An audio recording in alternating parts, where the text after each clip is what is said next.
It's Bhavesh from Afterwards, and we are currently at Indian Institute of Management Kozhikode Kochi campus. They just launched their 4-year BMS program. These are the subjects. These are the dates.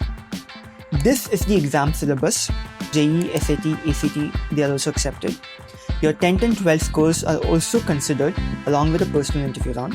Now, the campus is situated in Kochi's Info Park. We saw TCS, Wipro, KPMG, EY and a lot more companies. We also saw 2 very cool restaurants. So, we got the opportunity to go to the campus, sit down with Professor Anandakuttan to talk more about the program, the fees, the placement experience and more. We know the kind of risk the parents and the students would take undertaking a program like this, and we better deliver. And we are confident of delivering it. Hey, it's Afterwards. At the same time, I do see a lot of students who are very wary about the costs incurred because they also hear their parents talk कि बेटा जा पाएगा क्या ये college इतना fees है, and that financial turmoil is definitely a factor gauging the ROI. As an academic institution, what we can offer is the best of the content and the best of the pedagogy and the best of the program. And we have 2 choices, more for more or less for less. Students have choices. If they want, there are opportunities for them to do similar programs at a lower price point. But our choices offer a premium academic experience at a certain price point which would recover our cost. And we are benchmarking against some of the best academic institutions in the country as well as abroad. So this program is value for money. Joining an academic program is an investment in oneself. So that investment will repay over a period of time. You will become a better person, you will have a good career, you will have a good life, you will also make money. But will you make this entire money you pay in the first year? No. So what happens if you put some money and invest it in a car or a house? There is depreciation. But what happens when you invest the same kind of money on a student is that it is not depreciation, it is appreciation. So that appreciation is what is most important. As a parent, what do I look for? What sort of opportunity should I make available to my children? Where is that opportunity going to be available? Now, is it affordable? Our policy is that no student should forego an opportunity because they can't afford it. There is always an opportunity for scholarships, freeships, but they should be the brightest, they should be the best. The government offers many scholarships, private sector offers scholarships, institution also has plans to offer scholarships. Just like in US colleges, there are some administrative assistant roles that students can take part-time in the campus itself in order to repay some of the amount. Because this is an IT park, do you think such opportunities can also be made available? We have to think about it, and if a student wants to find certain ways of being gainfully employed, the institute may not have a problem with it. I think all of these ideas might open up the courage for them to apply. Team at Afterwards created a zone calculator. So perhaps you can help budget what a student should do and what would be the soundest financial objectives for them to take if they choose to take a loan. So this is taking the minimum amount of 28 lakhs, so 3.5 per semester. Right now the interest rate is 7.55 at SBI. And if you take a 10-year loan tenure, they will have an EMI of 40,000. But perhaps they choose only 5 years. The monthly repayment is around 70,000, but the total amount comes down to 40 lakhs instead of the 48 that we saw. See, the salary a person might get is not going to remain the same over a period of 5 years or over a period of 10 years. And management is a career where such increases are not really unknown. What we are very confident is that after doing a 4-year program, they should be in a position to get an opportunity which usually an MBA student is likely to get, an entry-level role in management in some of the better-known companies in India. They should be able to, they are young and they don't have a huge other cost also there. So if they live within their means, over a period of 5 years, they may be able to completely repay this amount of money. That is our expectation. So have you seen any success stories that you might be able to share for the inspiration? Like I know one senior who started off at 16 LPA and is now doing 42 LPA in 4 years of time after an MBA at Kochi. Do you have such perhaps illustrations for people? See, the idea here is that we always assume that the value of the money remain the same. It doesn't remain the same, right? Yes, sir. So, the value of the money changes over a period of time. So, if you repay a certain amount of money as an equated monthly installment for the next 5 years or the next 7 years. So, what I could probably talk to you is that when I took my first housing loan, I had to consider the first EMI to be even unaffordable. But now that I've been repaying that for the last so many years, I find that this is perfectly within my means. So, the value of 50,000 in 2025 is not the value of 50,000 in 2030. Now, is it possible that every student will be able to have that kind of a career path? No. But you should have that confidence and you should have the willingness to work. Can they break their career? Of course, it is possible that some people may break their career. So, this is a program where you should consider it to be an investment in someone's life and you don't recover that investment in 2 years or in 3 years. You recover that investment over a period of life in terms of the improved quality of life. Well, of course, there is a choice. Let me not make that investment. What are the other options? I think that is the scary part. People thinking, okay, if I don't choose this, how different will my life be? And no one can see the future. So, I think at this point of time, it's very hard for any 16 or 17-year-old kid to imagine that in just 4 years of time, I might be earning, say, 15 lakhs. And in an additional 5 years of time, I might be earning 40 lakhs. We should take those students whom we are confident about that kind of a career path. And I think the first batch will always have a lot of risk takers due to the inherent nature of the first batch. The same kind of risk is also applicable in an MBA program. How much do you pay for a 2-year MBA program in one of the IIMs? 25 to 35 lakhs. That's for a 2-year program. That's for a 2-year program. How many years do you recover that? Again, that bias comes in of UG, PG, hopefully which breaks down the line. Like in US, people just after UG get very good jobs. They don't really look into PG. In India, PG becomes the staple because of the higher supply of just labor available for companies. See, we never had such kind of a PG program. In India, we have few such PG programs. Maybe in engineering we have it. We have in medicine we have it. So as of now, we have created that option. It's a small program. We have a small cohort, 120 students is what we are looking for. And what we can assure is that we provide the best so that it becomes value for money. Now to talk about the features of the program. I stayed at the guest house here. Will the accommodations be somewhat similar if people choose to take accommodations that Kozhikode provides? As of now, we are not making it mandatory for everybody to stay in a hostel. The students can find their own accommodation. They can choose to be a day scholar, but for outstation candidates who would like to have hostels arranged for them, the institute would facilitate it. Makes it like nearby apartments. Yeah. So that's what we look at it. It's a city campus. So one of the comments which was really interesting in the earlier interview you had was कि ठीक है infrastructure ये सब समझ आ गया कि it's a big IT park, we are able to understand the infrastructure, but will we get the opportunity to conduct a fest because the DU allows for fest, but will the IT park allow for a fest?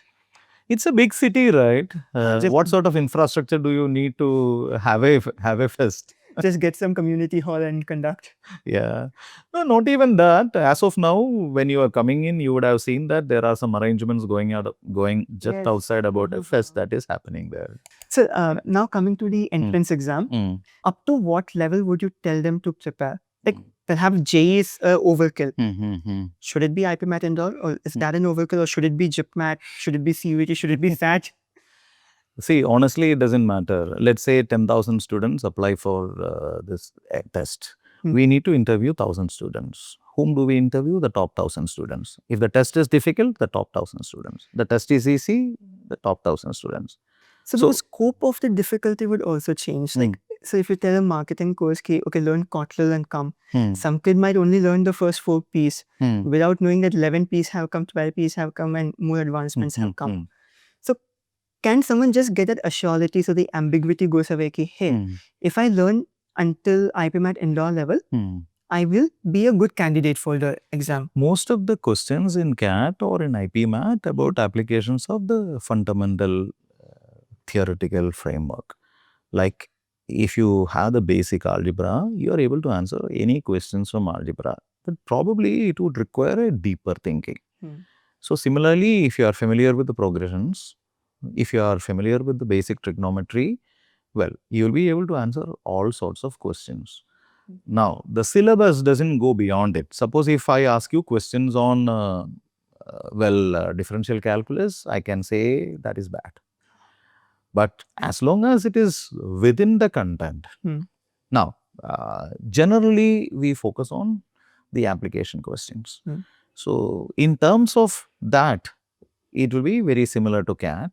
It will also be very similar to IPMAT in terms of application. The difficulty level would enable a reasonably good student of any of the Indian schools to do well.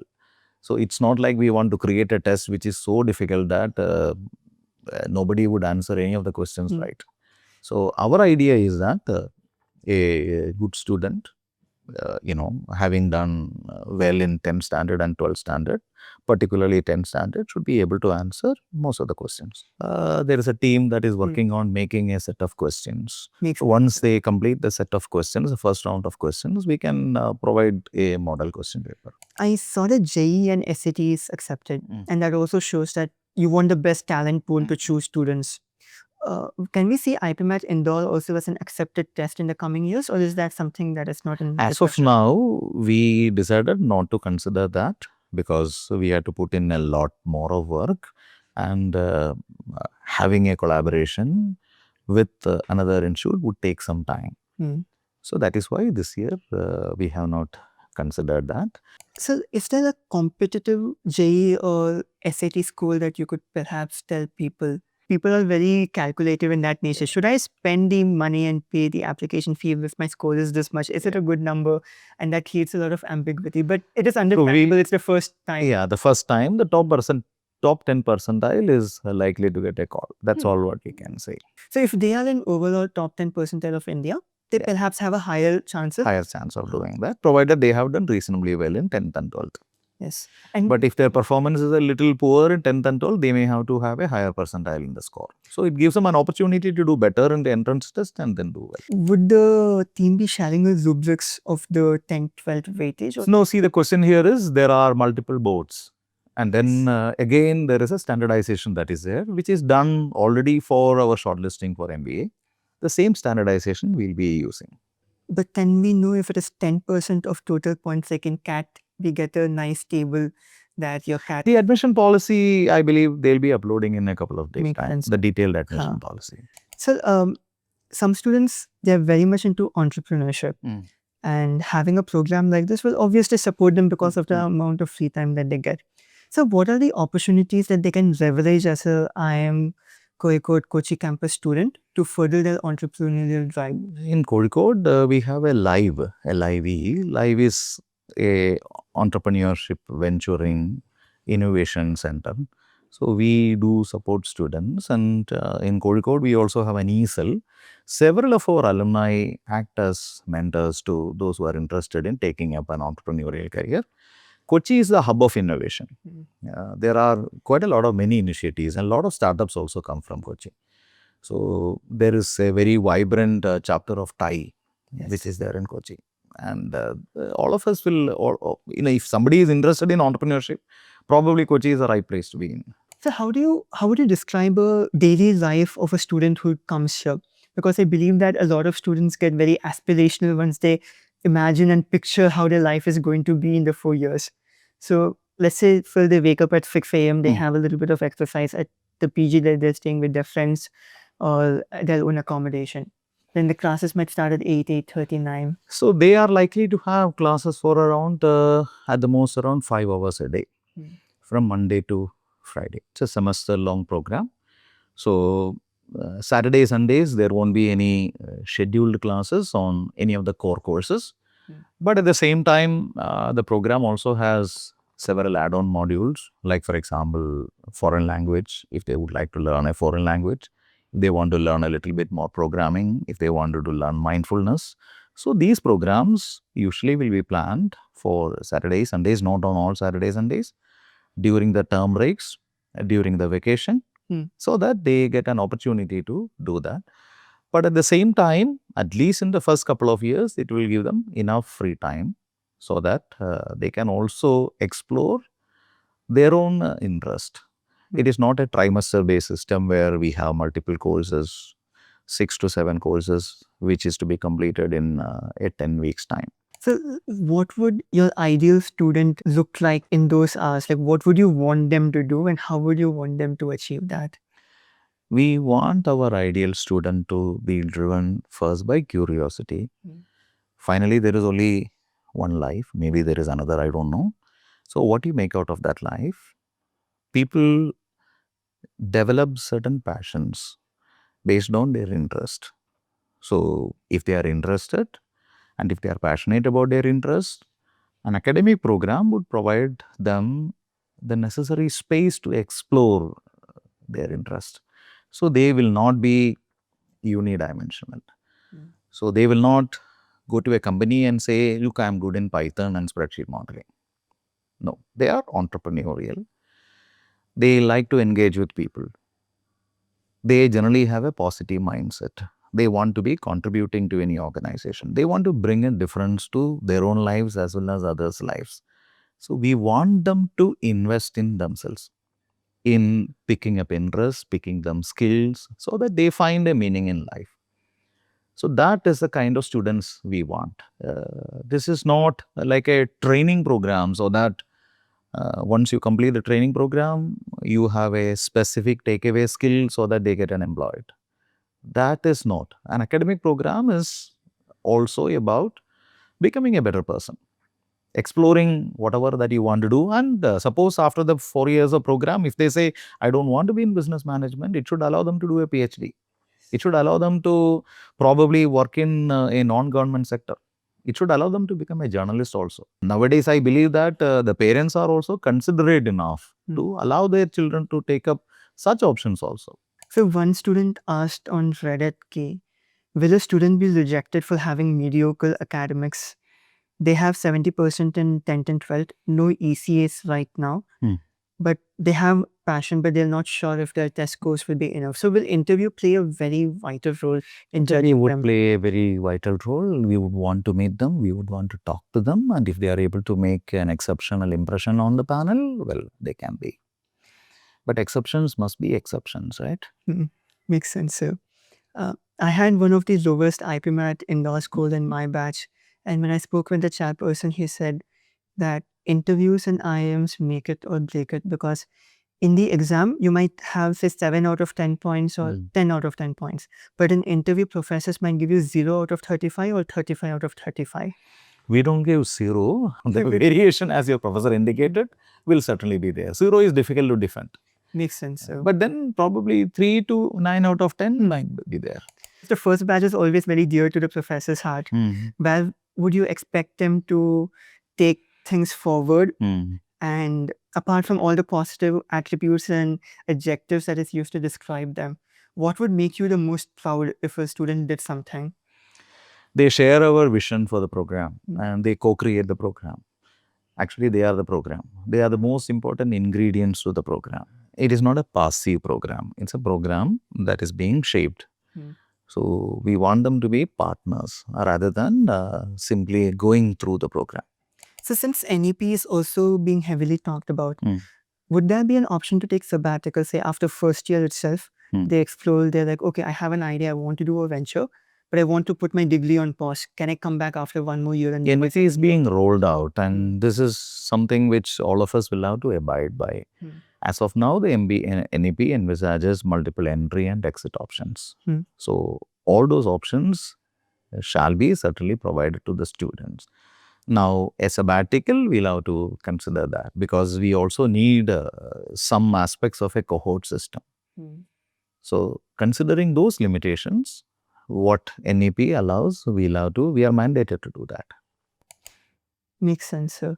So apart from this, is there any question that I should have asked? So what could it be that, so you didn't ask me what do they learn?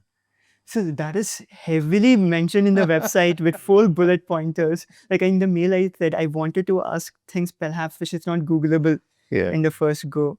Because if the information is in Google, I would not want to disrespect your time by repeating that. See, it's a new program. And we don't have any other program to benchmark or imitate. We can't borrow the curriculum structure of any other program. So we had to invent a new program. So inventions are always something that accompanies with a lot of excitement. And we are very excited. And I have never been this excited in the recent past because you are creating something completely new without anything to go by except NEP.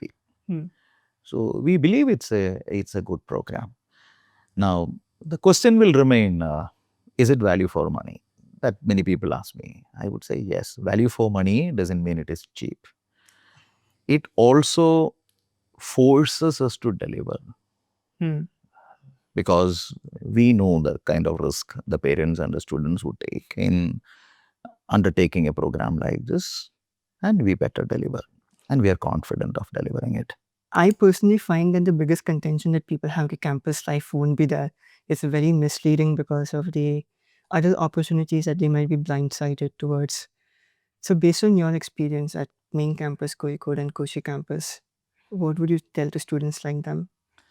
See, many a time when you try to create a self-contained campus, it is unlikely to be in city. So then you have to recreate every facility that a student might want to have in the campus. So as far as we are concerned, we thought the best place to keep a UG program is in a city. So we have kept it in Kochi. So Kochi brings in quite a lot of advantages. First of all, it is very well connected to the rest of India.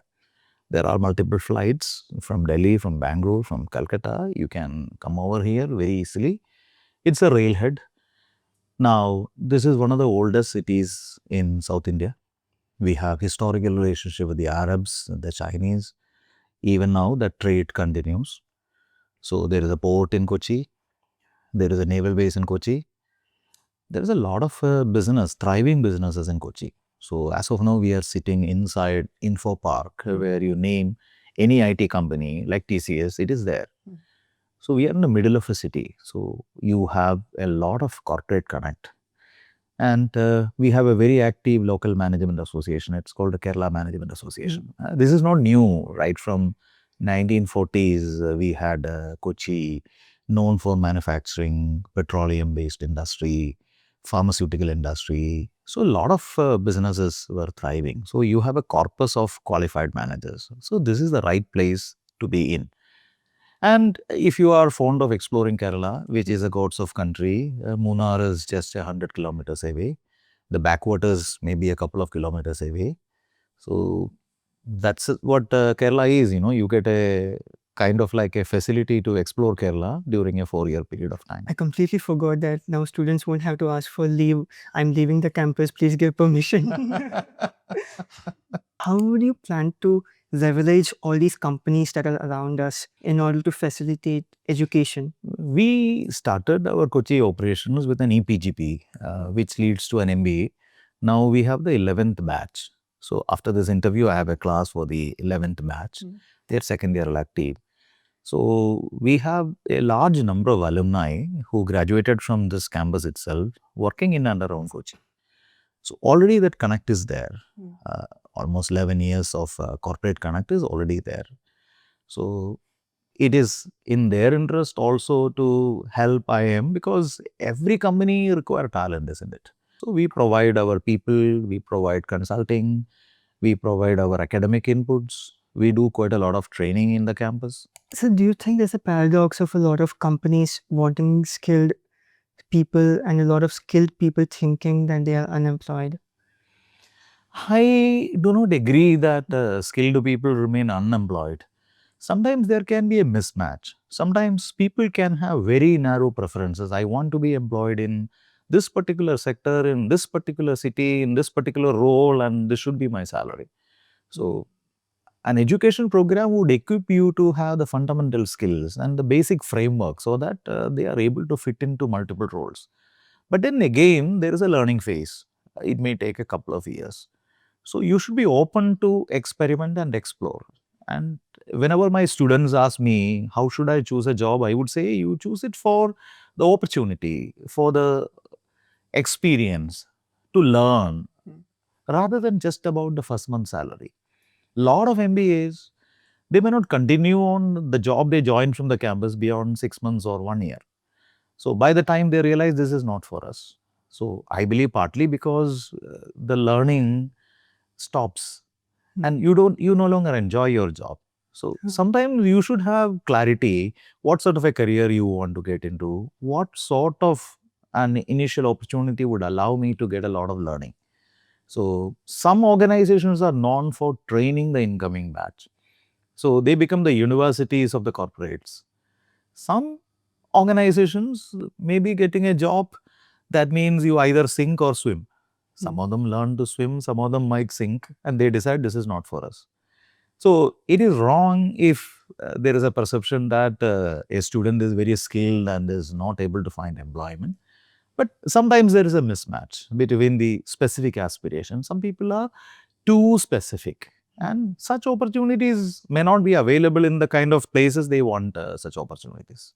So now that all the industries are around the campus, would the mismatch be more easily solved if the hiring manager of, say, company X comes and he's like, in 4 years of time, I want kids like these. See, in IIM Kozhikode, we don't use the word placements. Instead, we have a very different concept. It's called care. So, it is corporate access, readiness, and engagement. So, what we find is maybe 20% is external, 80% is internal. 80% is internal in the sense that people should spend time in diagnosing, are they ready for a role? Now, should they require further inputs? Are they able to present themselves so that the recruiter is impressed? Sometimes it is not only about the knowledge you have or the skills you have, it is also about the mindsets. So, I would like my students to be reflective so that they introspect and they decide what sort of a person am I and what sort of a role would allow me to maximize my potential. So, the care is working with our students to guide them, to mentor them, to support them, and then provide opportunities so that they get exposed to the industry. They may do multiple internships, even though we have in our course one mandatory internship. They may do multiple internships. They may participate in case study contest. They may experience the company through doing live projects. We may bring in successful executives, successful alumni to the campus so that they will have an interaction. So, over a period of time, I believe that this mismatch to some extent can be solved. The care or the commonplace word placements must be a 4-year process. It cannot be something you take up in the month of January or February in a couple of days' time. Sometimes you see IIMs also do that. Like they will declare that our placements got over in 2 days. So, placements never get over in 2 days.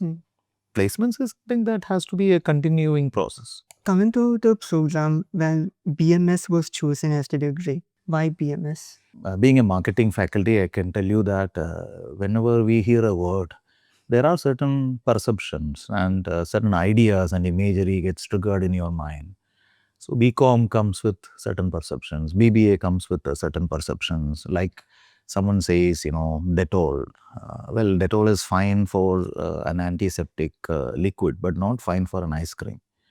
So, in our country, the program BBA and BCom has been running for quite some time, and most of these programs were 3-year programs. And with the moment you hear about BCom, there is an expectation about the content and the structure and the opportunities that are available there.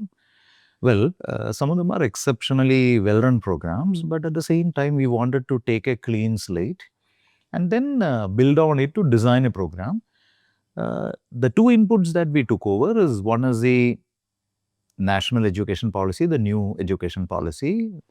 It is very, very disruptive. So compared to the academic programs that we had traditionally in the country. So this is a very disruptive program, and our thought leaders have put in quite a lot of effort into it.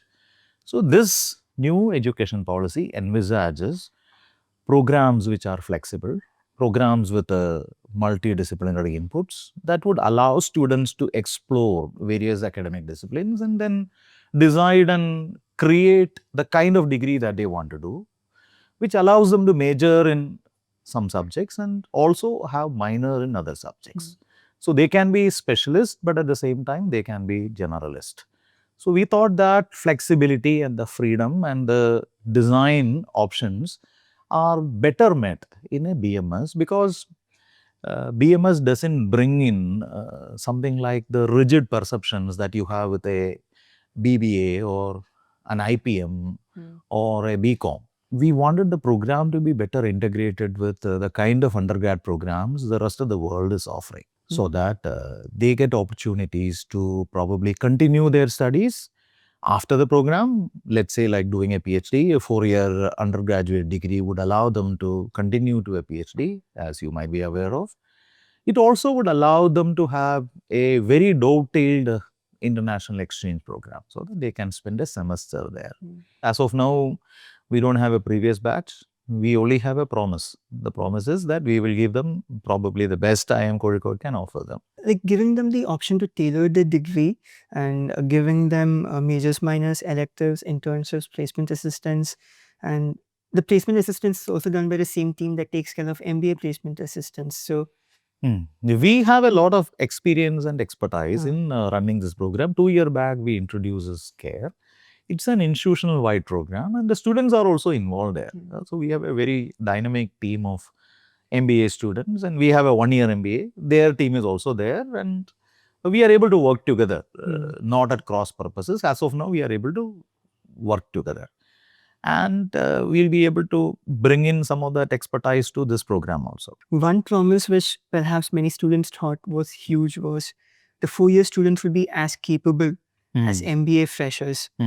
It could be the mindset or perhaps the lack of exposure that makes someone think that, hey, how is a UG degree equivalent to a PG degree?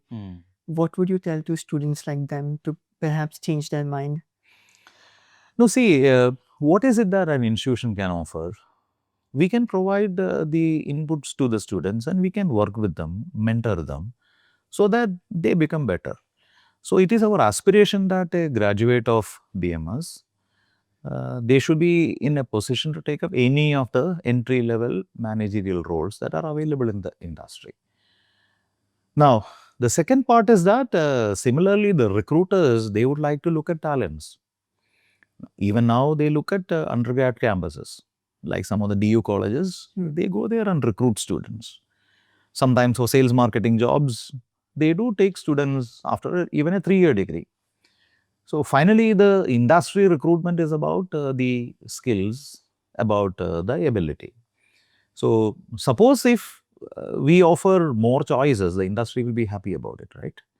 So when you look at a company who's interested in coming to a campus, do they look at a campus offering 100 students or do they look at 600 students from multiple programs? So I believe that as a recruiter, you look at a larger number of students so that they can have the choice, and multiple programs so that they can look at multiple programs. Now, having said that, well, finally, whether somebody gets into a job or not depends on the kind of effort that they put in. And this is a competitive world. I don't have any doubt that the 4-year undergrad will have any capability deficit because we get to work with them for 4 years. It doesn't mean that we anticipate there is going to be a cannibalization. Sometimes being bigger is better for us because we are able to open up more doors, more roles. So a company might have multiple roles which may not be possible to satisfy all those roles if you only have an MBA program. If there's a consulting hiring manager in front and then you have a PGP student, you have a BMS student, how would you convince them that, hey, please do not look at their degrees, look at the skills of these students? Because wouldn't there be an inherent bias within them? I don't have to convince them. I believe that any recruiter worth their salt will certainly look only at the skills. So we are giving them choices, right? Say an institution like an IIM Kozhikode, we are known to have a certain pedigree and a certain credibility, so that there is a certain quality assurance. So they come through a very rigorous process and they undergo a very rigorous academic system. So that is why they prefer to come to a campus. Like a new college might take several years. Now the point I was trying to say is that most of the companies have multiple roles. It is not like there is one role which is offered to anybody.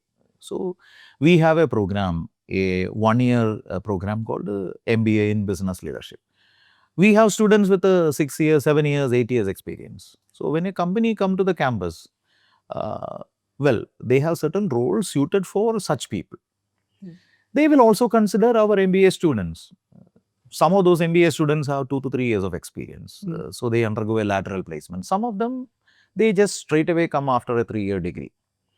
So similarly, there are multiple roles that are possible. So I don't find there is any, which company will be unwilling to look at a batch of very talented people. This is not going to be like a competition for the same pie.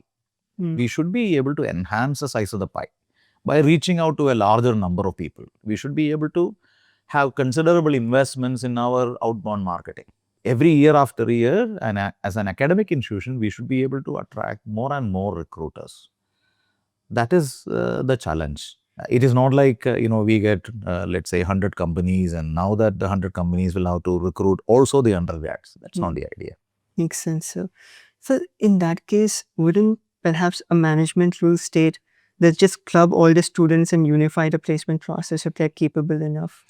It happens usually in an undergraduate level in an engineering college, like an IT company might come to a campus, do an aptitude test, and then they don't really discriminate whether you are in a mechanical engineering or an electrical engineering, right?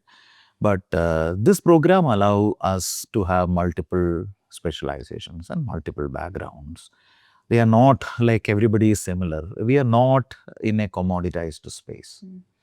So therefore, there cannot be one recruitment for everybody. But of course, like there may be some companies who might have an aptitude test-based recruitment. It happens even in business schools now.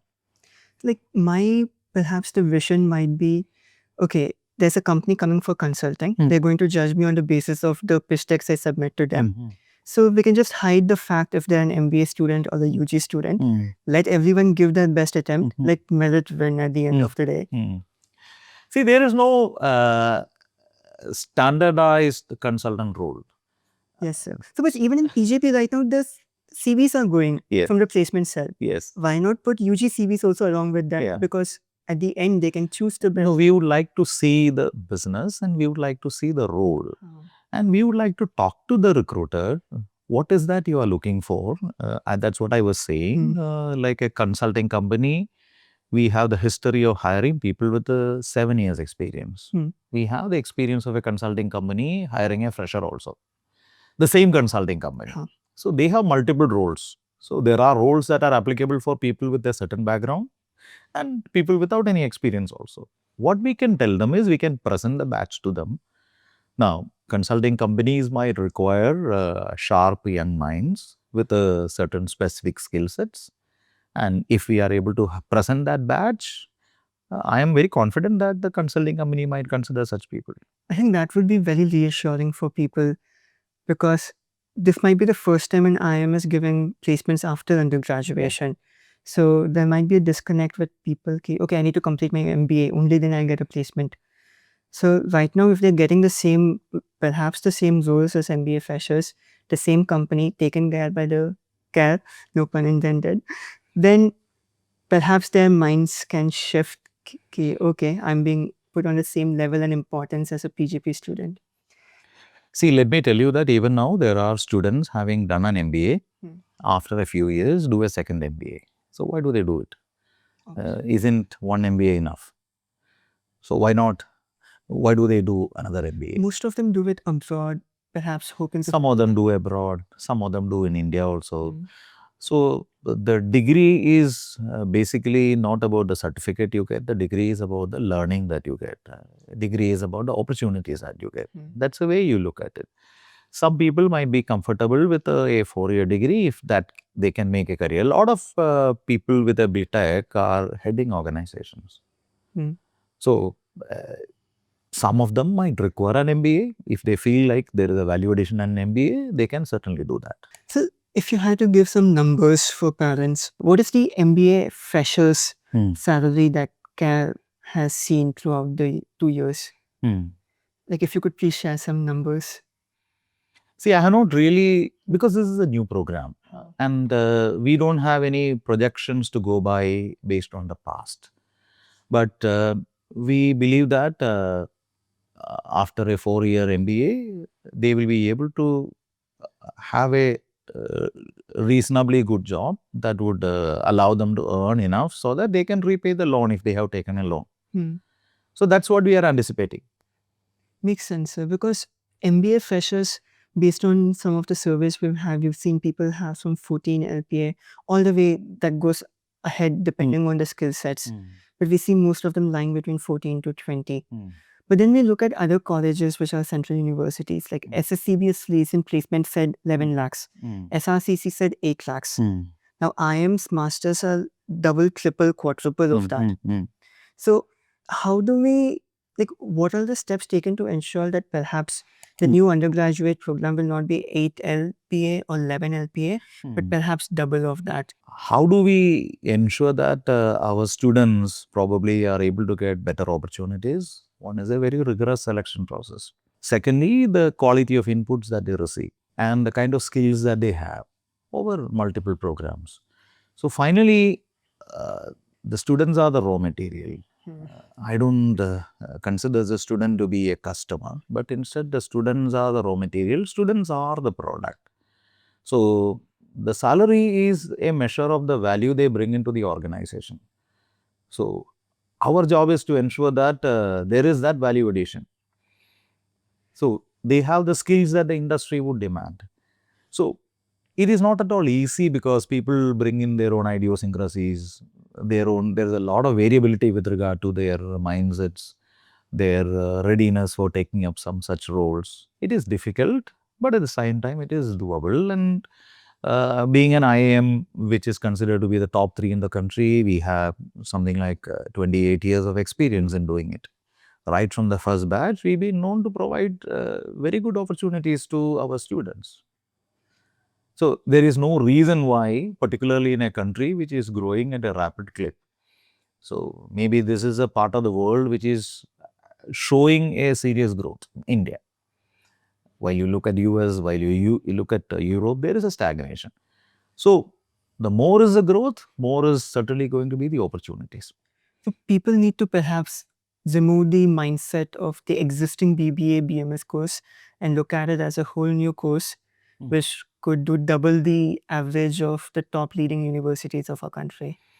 So the frame of reference should not be the current undergraduate degree. So I would say the frame of reference should be probably a professional degree that they are able to do in other disciplines. Such degrees unfortunately don't exist. If I ask, will you consider the student after 4 years to be very capable or as capable as someone in MBA? You would say yes, that is the end goal objective. So if that is the end goal objective and that is achieved perhaps, why not perhaps help them out by giving them an easy admission into MBA in the future after WorkX, after sabbaticals and whatnot, if they wish to experience that at Kozhikode? See, the program that we have in mind is designed with the options to do courses at various levels.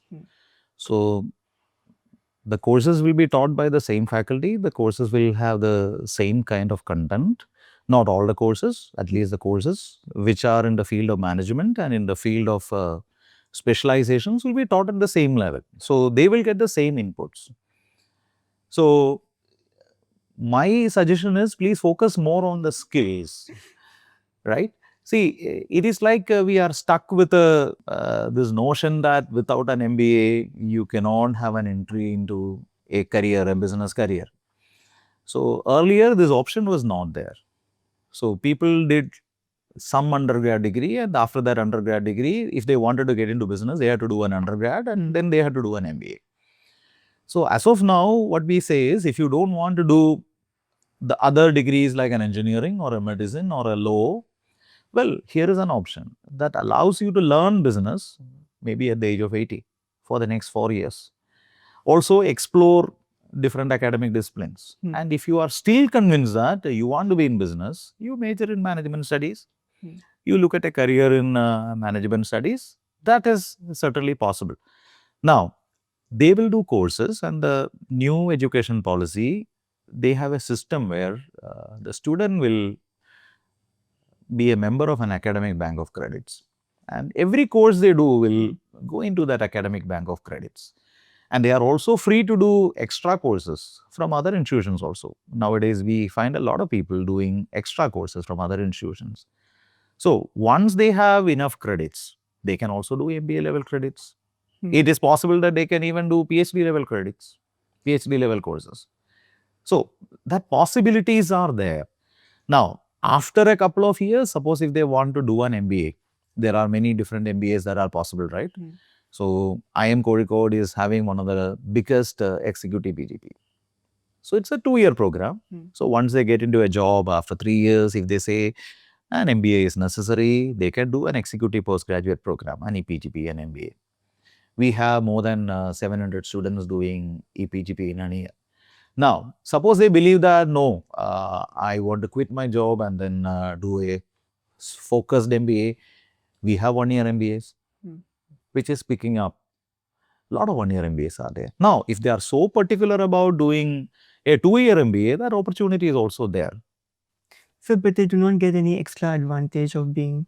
They have the courses, they have the skills, they have the knowledge. So, sir, and I think, like, if I tell this to, say, an aspirant's parent, they're going to come up with the argument that in many of the many of the companies, the role is open only if your name has an MBA next to it. So perhaps this tradition can be broken by IIM Kozhikode and other colleges that come down the line. Because my friend dropped out of IPM. He got a role at 13 LPA. But then he was not able to get a bigger role because the company said you will not get this role until you don't have the MBA tag next to your name. Companies are not unreasonable. The managers whom we interact with are sane people, and they look at students or candidates who will deliver results. Now, in the past, it was a risk-free method of sticking to a few institutes and then only hiring MBAs. But the world, I believe, is a lot more flexible than that. So, we have integrated degrees. There was nothing like an IPM in the past. Now, there are integrated degrees. Of course, some businesses will still remain with the tried and tested patterns. But a lot of new businesses will certainly think very different. The best way to convince them is, okay, 10 companies are thinking like this, but what about the rest 90 companies who are not thinking like this? Please focus on them. Yeah. So, if their priority is to do an MBA, well, here is an option. You can do an undergrad program and you can do an MBA later. Such options are there, right? Yes, sir, but I think people are looking for extra benefit. I was a product of IIM Kozhikode. Can I get some consideration, perhaps a different route to enter? Why do they prefer IIM Kozhikode? It's because of IIM Kozhikode's reputation. How did we build a reputation? It is built based on a lot of hard work, a lot of effort, right? So, what is our expertise? We offer some of the best courses. So, we also do programs without a degree, without a diploma. It will only get them a participation certificate. There are senior executives with 15 years experience, 20 years experience. They pay a lot of money to learn from the faculty of IIM Kozhikode for a period of 1 year. They don't get a degree. So, what are they for? They are for the learning. So, what is our expertise? So, what are we good? The question is, what is IIM Kozhikode's core competence? Probably we are the best in offering some of the most state-of-the-art skills. So, a student should join IIM Kozhikode because IIM Kozhikode is known for one of the best academic programs in the country.